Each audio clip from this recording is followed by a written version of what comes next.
Good afternoon friends, এই মুহূর্তে আছি মালদা টাউন রেলওয়ে স্টেশনে। আজকের গন্তব্য দক্ষিণ দিনাজপুর জেলার সদর শহর বালুরঘাট। উদ্দেশ্য হলো বালুরঘাট শহরটি ঘুরে দেখা এবং তার পাশে অবস্থিত হিলি বর্ডারটি পরিদর্শন করা। তো চলুন আমার সঙ্গে আজকের এই ভিডিওতে।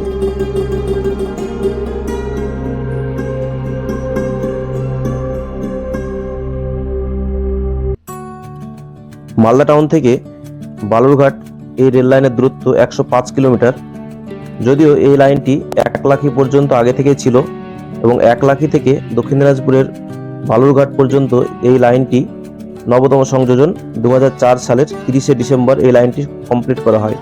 তার কারণ 1992 সালে যখন পশ্চিম দিনাজপুর জেলা ভাগ হয়ে যায় এবং নাম হয় একটি উত্তর দিনাজপুর এবং আরও একটি জেলার নাম দক্ষিণ দিনাজপুর, তখন দেখা যায় নবগঠিত দক্ষিণ দিনাজপুর জেলায় কোনো রেল লাইন নেই। সেই সমস্যা সমাধানের জন্য 1 লাখি থেকে বালুরঘাট পর্যন্ত এই লাইনটি তৈরি করা হয় 2004 সালের 30শে ডিসেম্বর, যার কাজ সম্পন্ন হয়েছিল।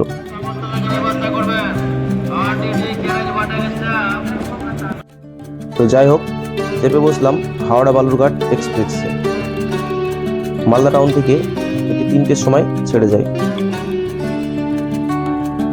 যাই হোক, মালদা টাউন স্টেশন অতিক্রম করতে লাগলো ট্রেন এবং আমি জানালার ধারে বসে দেখতে লাগলাম বাইরের প্রকৃতির পরিবেশ।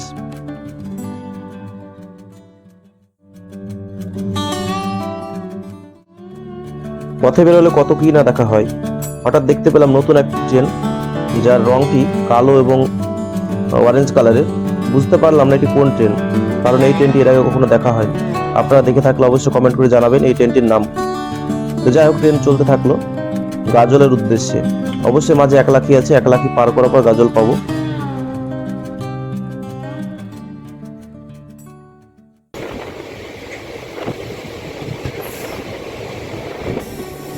ট্রেন মালদা টাউন স্টেশন থেকে বেরিয়ে মহানন্দা নদী অতিক্রম করতে শুরু করলো মহানন্দা ব্রিজ হয়ে। এই মহানন্দা নদীর তীরেই কিন্তু মালদা টাউন শহরটি অবস্থিত এবং এই মহানন্দা নদীটি আরও অগ্রসর হয়ে বাংলাদেশে চাঁপাইনবাবগঞ্জ হয়ে বাংলাদেশে ঢুকে যাচ্ছে। বেশ অসাধারণ সুন্দর ভিউ ছিল ওভার ব্রিজ থেকে, এবং ট্রেন থেকে দেখার দৃশ্যটা সত্যি খুব মনোরম এবং চমৎকার ছিল। যদিও নদীতে এখন জল কম, তারপরেও কিন্তু বেশ ভালোই লাগছিল।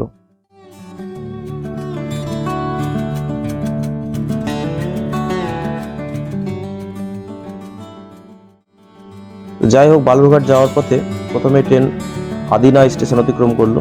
এই সেই আদিনা যেখানে 650 বছরের পুরনো আদিনা মসজিদ অবস্থিত। স্টেশন থেকে খুব কাছাকাছি জায়গাতেই কিন্তু অবস্থিত। তো যাই হোক, আমরা আদিনা স্টেশন অতিক্রম করে গেলাম। যেহেতু এটি এক্সপ্রেস ট্রেন, সেই জন্য এটি সব স্টেশন ধরবে না, সেই জন্য আদিনা স্টেশনও কিন্তু এটি ধরল না। এবং ইতিমধ্যে আমরা কিন্তু এসে পৌঁছে গেলাম 1 লাখি জংশনে। এই 1 লাখি পর্যন্ত কিন্তু পূর্বে রেল লাইনটি ছিল এবং পরবর্তীতে 1 লাখি থেকে দক্ষিণ দিনাজপুরের সদর শহর বালুরঘাট পর্যন্ত রেল লাইনটি করা হয়েছে। তো ট্রেন 1 লাখি স্টেশন অতিক্রম করে চলতে শুরু করলো বালুরঘাটের উদ্দেশ্যে।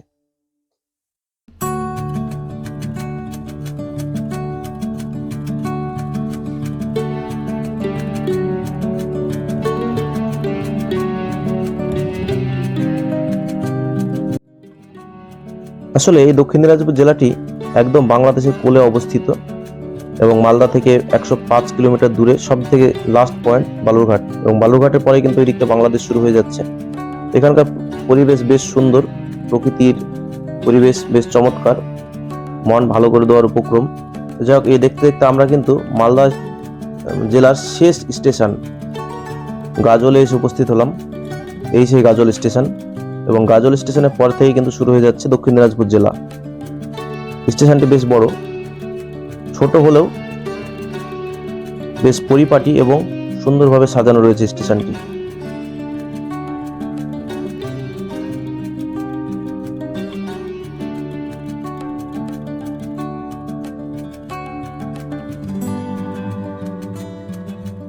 যাই হোক, ট্রেন গাজল স্টেশন অতিক্রম করে দক্ষিণ দিনাজপুর অভিমুখে যাত্রা শুরু করলো এবং দুই দিকে দিগন্ত জোড়া সবুজ মাঠে আপনার মন কাটতে বাধ্য। এবং এখন দেখা গেল এখানে ধান কাটার পর সর্ষে এবং গমের চাষ শুরু হয়েছে। তো যাই হোক, আমরা গাজল স্টেশনটি অতিক্রম করে বুনিয়াদপুরের উদ্দেশ্যে রওনা দিলাম। তো ইতিমধ্যে আমরা কিন্তু বুনিয়াদপুর স্টেশনে এসে পৌঁছেছি। এই যে বেশ সুন্দর স্টেশন এবং তার পাশে কিন্তু সবুজের সমারোহ, বাগান এবং বন, এবং বনের পাশেই কিন্তু এই সুন্দর একটি ছিমছাম স্টেশন। এবং এই দৃশ্য কিন্তু আপনি শুধু উত্তরবঙ্গে দেখতে পারবেন, দক্ষিণবঙ্গে কিন্তু এই দৃশ্য বেশ বিরল। তো ছবির মতো সুন্দর এই স্টেশন এবং বাঁধিয়ে রাখার মতো অসাধারণ স্টেশন বুনিয়াদটাকে আমরা অতিক্রম করে কিন্তু বালুরঘাটের উদ্দেশ্যে রওনা দিলাম। এবং দিগন্তের এই যে মাঠের কথা বলছিলাম, হলুদ মাঠ, সর্ষের আবাদ এবং সেই সঙ্গে গম, তো মাঠ ভর্তি সর্ষে, সেটা দেখতে দেখতে কিন্তু আমরা চলে এলাম পুনর্ভবা নদীর উপরে। গঙ্গারামপুর শহর ঢোকার মুখে এই নদী পড়বে এবং এই নদীর উপরে একটি ব্রিজ রয়েছে, পুনর্ভবা ব্রিজ। এই ব্রিজ কিন্তু এখন আমরা অতিক্রম করছি। যদিও সে একই, যে নদীতে জল কম, তারপরেও নদী তার বিশালতায় মানুষকে আকৃষ্ট করে। বলতে বলতে আমরা কিন্তু আমাদের পরবর্তী গন্তব্য এবং দক্ষিণ দিনাজপুরের দুটি মহকুমা শহরের একটি গঙ্গারামপুর এসে উপস্থিত হলাম। স্টেশনটি বেশ বড় এবং একটা প্ল্যাটফর্ম হলেও লম্বা প্ল্যাটফর্ম এবং পরিষ্কার পরিচ্ছন্ন এবং সুন্দর, আমার অন্তত মন আকৃষ্ট করেছে।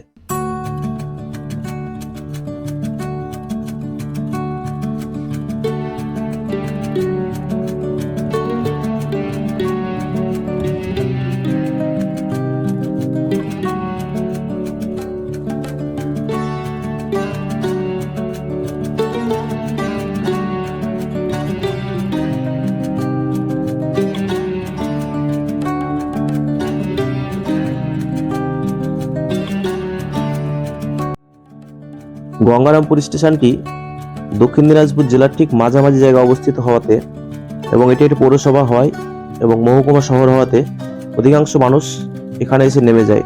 ট্রেনের প্রায় 60 থেকে 70% মানুষ কিন্তু গঙ্গারামপুরে নেমে যায়। মানে গঙ্গারামপুর আশেপাশে বেশ কিছু জায়গা আছে যেগুলোতে ট্রেন সার্ভিস নেই, এবং তারপরেই বালুরঘাটের উদ্দেশ্যে ট্রেন রওনা দিয়ে দেয়। বেশ লম্বা প্ল্যাটফর্ম অতিক্রম করতে একটু সময় লাগলো। তারপরে ট্রেন কিন্তু আরো 30 কিলোমিটার দূরের পথ বালুরঘাটের উদ্দেশ্যে এগিয়ে চলতে শুরু করলো।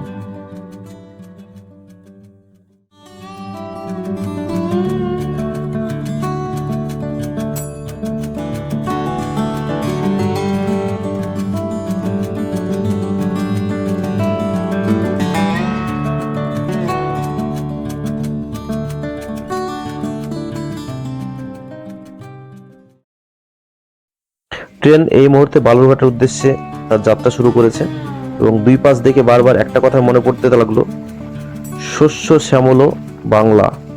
সত্যি আমাদের বাংলা কত সুন্দর, সেটি না অনুভব করলে বোঝা যায় না।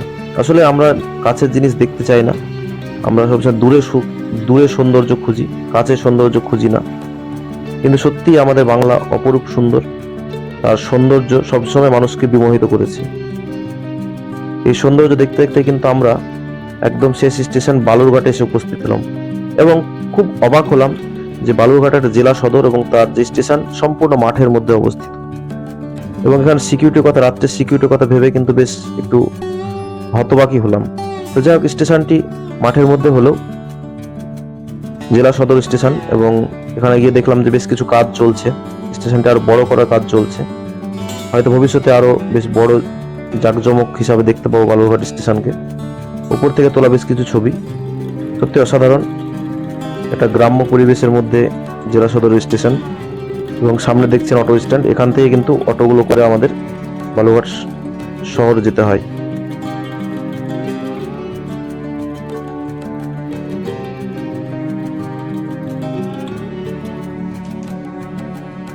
এবং এইটি হচ্ছে সব থেকে আকর্ষণীয় বালুরঘাট স্টেশনের এক্সিট যে গেট, সেই গেটটা কিন্তু বেশ অসাধারণ, বেশ সুন্দর এবং ছিমছাম এবং আকর্ষণীয় গেট।